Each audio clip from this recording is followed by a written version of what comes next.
अस्सलाम वालेकुम everyone, welcome back to my YouTube channel. अब हम बात करेंगे कि इतना clinical types of poliomyelitis. Poliomyelitis की क्लिनिकल टाइप्स क्या होती हैं, also give the physical therapy management. ये 2.5 मार्क्स के दो पार्ट्स हैं, ठीक है। फर्स्ट में हमने पोलियोमाइलाइटिस की टाइप्स बतानी है और इसके अलावा सेकंड में हमने also give the physical therapy management.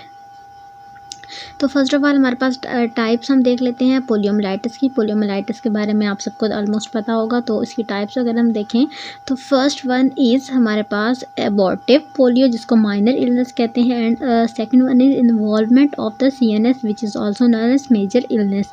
इसमें फर्दर काफ़ी सारी आ जाएंगी, वो भी वन बाय वन आपको बताऊँगी। सबसे पहले abortive polio. The majority of the clinical cases are abortive with mild symptomatic manifestation for 1 or 2 days only, then clears up giving immunity. Some abortive cases may be so mild to pass unnoticed. इसमें हमने बात क्या की, इसमें जो है majority clinical cases अबॉर्टिव के आते हैं, लेकिन ये माइल्ड होती है। अगर हम इसकी इलनेस देखें तो इलनेस इसमें माइल्ड सिस्टमेटिकल मैनिफेस्टेशन आ रही होती है। मतलब ये जो है हमारे स्प्रेड के हिसाब से इतनी नहीं होती, लेकिन ज़्यादातर केसेस इसी के होते हैं। मतलब इतनी सवेयर नहीं होती, लेकिन केसेस ज़्यादा इसके होते हैं। फॉर 1 or 2 days ओनली, सिर्फ इतने से दिनों की होती है और ख़ुद ही क्लियर हो जाती है इम्यूनिटी के साथ साथ। सम एबॉर्टिव केसेस जो है बहुत ज़्यादा माइल्ड होते हैं और अननोटिस्ड ही रह जाते हैं। उसके बाद सेकंड आती है इन्वॉल्वमेंट ऑफ CNS। तो ये मेजर इलनेस होती है, affects a small portion of the clinical cases. मतलब देखा जाए कम लोगों को अफेक्ट करती है लेकिन ज़्यादा सवेयर होती है। अबॉर्टिव क्या होती है, ज़्यादा लोगों को अफेक्ट करती है लेकिन लेस सवेयर होती है। अब जो हमारे पास इन्वॉल्वमेंट ऑफ CNS है, तो स्मॉल पॉपुलेशन को अफेक्ट करिए but more severe and appears few days after substitute of the abortive stage. Abortive stage के बाद कुछ दिन तक ये कंटिन्यू रहती है। देन दो फॉर्म्स होती हैं इसमें, एक होती है नॉन पैरालाइटिक और दूसरी होती है पैरालाइटिक। नॉन पैरालाइटिक में जो है हमारे पास फीवर, हेडेक, नोजिया, वोमिटिंग और एब्डोमिनल पेन होता है, जबकि पैरालाइटिक में डिस्ट्रक्शन होती है मोटर नर्व सेल्स की but not sensory nerve cells. Motor nerve cells की होगी लेकिन सेंसरी नर्व सेल्स की नहीं होगी। पैरालाइटिक में फर्दर हमारे पास आती है स्पाइनल पोलियो, बल्बर पोलियो और bulbospinal polio. Spinal polio में हमारे पास different spinal nerves are involve due to the injury of the anterior horn cells of the spinal cord. बहुत सारी नर्व्स इन्वॉल्व होती हैं, टेंडरनेस कॉज कर रही होती हैं, वीकनेस और फ्लैसिड पैल्सिस ऑफ स्ट्राइएटेड मसल्स की। बल्बर पोलियो में हमारे पास न्यूक्लियाई होते हैं क्रेनियल नर्व के इन्वॉल्व और कॉज करते हैं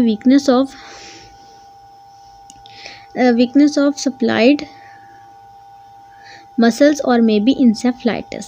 देन हमारे पास आता है बल्ब और स्पाइनल पोलियो। इसमें हमारे पास कम्बिनेशन होती है स्पाइनल और बल्बर फॉर्म्स की। फिजिकल थेरेपी मैनेजमेंट देखें तो एक्यूट, कन्वल्सेंट और क्रोनिक। एक्यूट में हमारे पास बेड रेस्ट से ठीक हो जाएगी, अदरवाइज हम एनाल्जेसिक्स देंगे, हॉट पैक्स देंगे और पोजीशनिंग करवाएंगे, लिम्ब की जेंटल पैसिव रोम देंगे, एक्सरसाइज ऑल जॉइंट की, जो मोशन एक्सरसाइज पैसिवली करवाएंगे तमाम जॉइंट्स की। और इसके अलावा जब हमारे पास होगा सेकंड होगा, जब हमारे पास सेकंड है कौन सा, कन्वल्सेंट स्टेज। तो कन्वल्सेंट स्टेज में हम क्या करवाएंगे, पैसिव स्ट्रेचिंग एक्सरसाइजेस करवाएंगे और इसके साथ साथ हम करवाएंगे wedging cast can be used for mild to moderate contractures. जो एक्यूट था वो बहुत ही ज़्यादा माइल्ड था, बेड रेस्ट वगैरह से भी ठीक हो रहा था, जबकि कन्वल्सेंट में पैसिव स्ट्रेचिंग्स करवानी है और वेजिंग कास्ट वगैरह भी यूज़ होंगी। When we talk about the chronic stages, तो क्रोनिक स्टेजेस में हमारे पास बेसिकली जो है स्टैटिक जॉइंट की इंस्टेबिलिटी कैन बी कंट्रोल्ड।